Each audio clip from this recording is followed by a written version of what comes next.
All right, guys, it is day 11 of our Dahlia Tuber Watering Experiment, and we have broken ground. So 11 days ago, we took 4 equal Diva Dahlia tubers and we put them into 4 different watering conditions. This experiment was started because we were curious to see, what kind of water conditions do dahlias actually like. We have a lot of people saying, don't water your Dahlia tubers at all. We have a lot of other people saying, always water your Dahlia tubers. And there's a whole nother group that wants to start them indoors and be super careful about this process. So basically, I just wanted to see how big of a deal is this if a dahlia is just sitting in water all day. So we made this experiment. That was 11 days ago. In this video, I'm gonna show you the results. Yesterday, I asked you guys who you thought would win on Instagram, and 70 of you voted bone dry tuber, 30 of you voted wet tuber, 13 of you voted water jug tuber, and 348 of you voted for the outdoor tuber. I am also on the team of the outdoor tuber. For 8 of the 11 days, I have given the wet tuber this much water. So I've just poured this onto the soil. The entire wet tuber bin is very wet, like it's almost mud wet.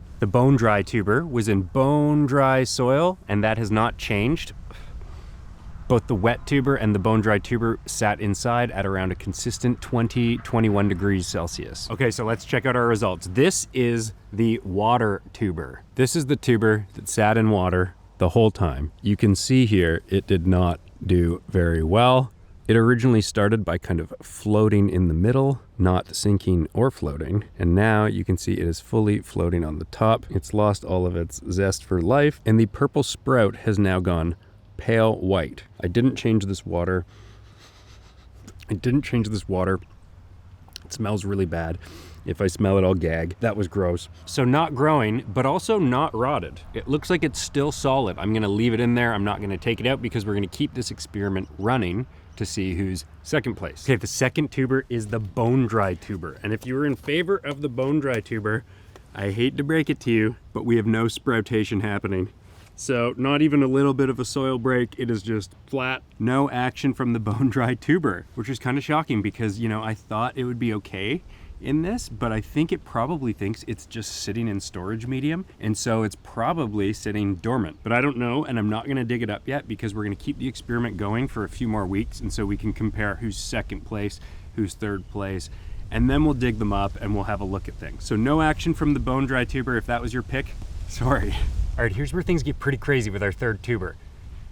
There's no sprout here. So the in the ground one actually has not sprouted. So really when I started this experiment, I thought this one would win for sure, just like most of you guys did. Since I've planted it, it has rained 4 days and we've had sunshine and it's been really warm and the soil temperatures have definitely been heating up to like 24, 25 Celsius. And it had the best soil makeup because it was actually outside where my rows are, where the soil is really good. Which brings us to our 4th and winning tuber, the wet one. I have been giving this tuber this much water every single day. Well, 8 of the 11 days.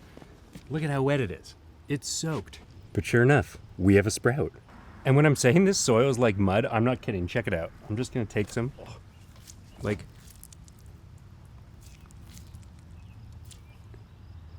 It is wet. So these results are actually pretty amazing because we're constantly told, don't water your tubers or plant your tubers in damp soil, but then don't water them after that until they're showing signs of green. The outdoor one we all obviously thought would do the best because it's outside, it's getting some rain, but the soil's also heating up and drying out. So it's kind of the most natural environment. It doesn't need to mimic anything because it is outside. I think that was the obvious choice for all of us because we thought, well, it's going to be outside doing what all of the other tubers are doing, and that's what we trust doing with our expensive tubers. So of course, that's gonna be the one that works the best. We're not just gonna put tubers into a tub of soil and pour water on it every single day. But then sure enough, this one sitting in the mud is the first one to grow. And this soil isn't special soil. It's like soil that I swept up off of my garage floor, not kidding. And it's also soil that I got some from the rows and just kind of threw it in and I mixed it all together. Like it was just a total mishmash of soil. It wasn't like, this is the good stuff.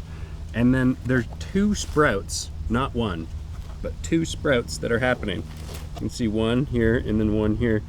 So I'm really curious, is the tuber itself going to hold in these kind of wet conditions, or will the tuber eventually rot and just the sprout takes root? Or is the tuber fine?